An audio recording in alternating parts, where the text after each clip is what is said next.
Hello friends, welcome back to my channel. இன்றைக்கி நம்ம கிச்சனில் சுவையான ஹெல்த்தியான மாங்காய் ஊறுகாய் எப்படி செய்கிறதுன்னு பார்க்கலாம். மாங்காய் சீசனில் இந்த மாதிரி ஒரு 5 கிலோ போல் மாங்காய் வாங்கியிருந்தேன். அதை க்ளீன் பண்ணி உப்பு மஞ்சள் தூளெல்லாம் போட்டு ஒரு மாதம் வரைக்கும் வெயிலில் நல்லா காய வச்சு நான் ஸ்டோர் பண்ணி வச்சுருந்தேன். ஸோ இப்போ சடனாக மாங்காய் கிரேவிங்ஸ் வந்ததுமே அந்த ஸ்டோர் பண்ணி வச்சுருக்கிறத எடுத்து ஒரு மணி நேரமாக வெயிலில் காய வச்சு எடுத்துக்கிறேன். மாங்காய் நமக்கு எல்லா சீசன்லேயும் கிடைக்காது. இந்த மாதிரி நம்ம ஸ்டோர் பண்ணி வச்சுக்கிட்டோம்னா நமக்கு தேவைப்படும் போது நம்ம ஈஸியாக எடுத்து ஊறுகாய் போட்டுக்கலாம். இப்போ இதுக்கு ஒரு பாத்திரத்தில் தண்ணி நல்லா காய்ச்சி எடுத்து வச்சுருக்கிற மாங்காவை சேர்த்துக்கலாம். இது ஒரு 5 நிமிஷம் வரைக்கும் இந்த தண்ணியிலேயே நல்லா ஊறணும். அப்போ தான் மாங்காய் நல்லா சாஃப்டாகும். வெயிலில் காய வச்சுருக்கிறதால மாங்காய் ரொம்ப ஹார்டாக இருக்கும். இதில் நம்ம ஊறுகாய் பண்ணோம்னா ஒரு ஃப்ரெஷ்னஸ் கிடைக்காது. பட் ஒரு சிலருக்கு இப்படி ஹார்டாக சாப்பிட்றதுக்கும் பிடிக்கும். ஸோ உங்களுக்கு மாங்காய் ரொம்ப சாஃப்டாக வேணும், நல்லா சாஃப்டாக இருக்கணும் மாங்காய் ஊறுகாய்னா நீங்கள் இந்த மாதிரி ஊற வச்சு அதுக்கப்புறம் யூஸ் பண்ணலாம். இல்லைன்னா நீங்கள் இந்த ஸ்டெப்பை ஸ்கிப் பண்ணலாம். தண்ணியில் ஒரு 5 நிமிஷம் போல் இது ஊறட்டும். இப்போ நம்ம ஊறுகாய்க்கு தேவையான மசாலாவை ரெடி பண்ணிக்கலாம். ஒரு கடாயில் 2 டேபிள் ஸ்பூன் சீரகம் ஆட் பண்ணிக்கோங்க. இதை நல்லா ரோஸ்ட் பண்ணுங்கள். ரோஸ்ட் ஆன பின்னாடி இதை ஒரு பிளேட்டுக்கு ட்ரான்ஸ்ஃபர் பண்ணிக்கலாம். வெந்தயம் 1 டேபிள் ஸ்பூன். வெந்தயம் நீங்கள் 2 டேபிள் ஸ்பூன் கூட ஆட் பண்ணிக்கலாம். உங்களுக்கு வெந்தயம் டேஸ்ட்டு ரொம்ப பிடிச்சதுன்னா நான் இங்கே 1 டேபிள் ஸ்பூன் ஆட் பண்ணிக்கிறேன். அதுவும் ரோஸ்ட் ஆயாச்சு, ஒரு பிளேட்டுக்கு ட்ரான்ஸ்ஃபர் பண்ணிக்கிறேன். அடுத்தது 2 டேபிள் ஸ்பூன் கடுகு. கடுகு நல்லா வெடித்து வரணும், அந்த வரைக்கும் நம்ம நல்லா ரோஸ்ட் பண்ணணும்.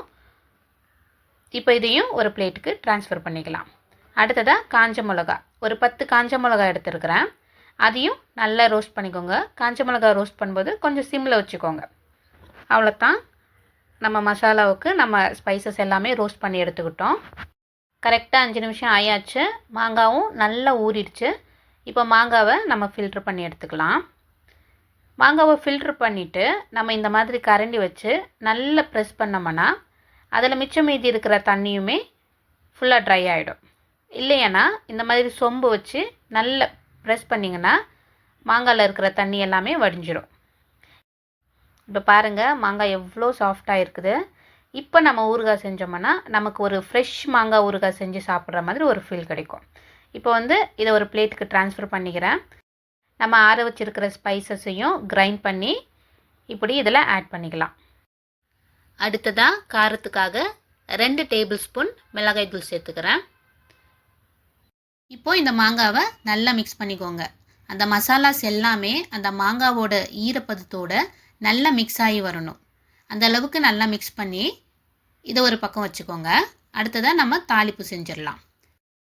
ஒரு கடாயில் 1/4 லிட்டர் அளவு நல்லெண்ணெய் சேர்த்திக்கோங்க. ஊறுகாவுக்கு எண்ணெய் கொஞ்சம் தாராளமாக போட்டோம்னா தான் நமக்கு ரொம்ப நாள் கெடாமல் இருக்கும். இப்போ எண்ணெய் நல்லா காஞ்சதும் ஒரு 1/2 டேபிள் ஸ்பூன் கடுகு சேர்த்துக்கலாம். கடுகு நல்லா பொரிஞ்சு வந்ததும் ஒரு கொத்து கருவேப்பிலை சேர்த்துக்கலாம். கருவேப்பிலையை நான் கழுவி தொடச்சி வச்சுருக்கேன். இதை சேர்த்து கருவேப்பிலை நல்லா பொரிஞ்சதும் கேஸ் ஆஃப் பண்ணிவிட்டு கொஞ்சமாக பெருங்காயத்தூள், அதுக்கப்புறம் ஒரு 1/2 டீஸ்பூன் போல் மஞ்சள் தூள் சேர்த்துக்கலாம். இப்போ இதை நல்லா மிக்ஸ் பண்ணிக்கோங்க.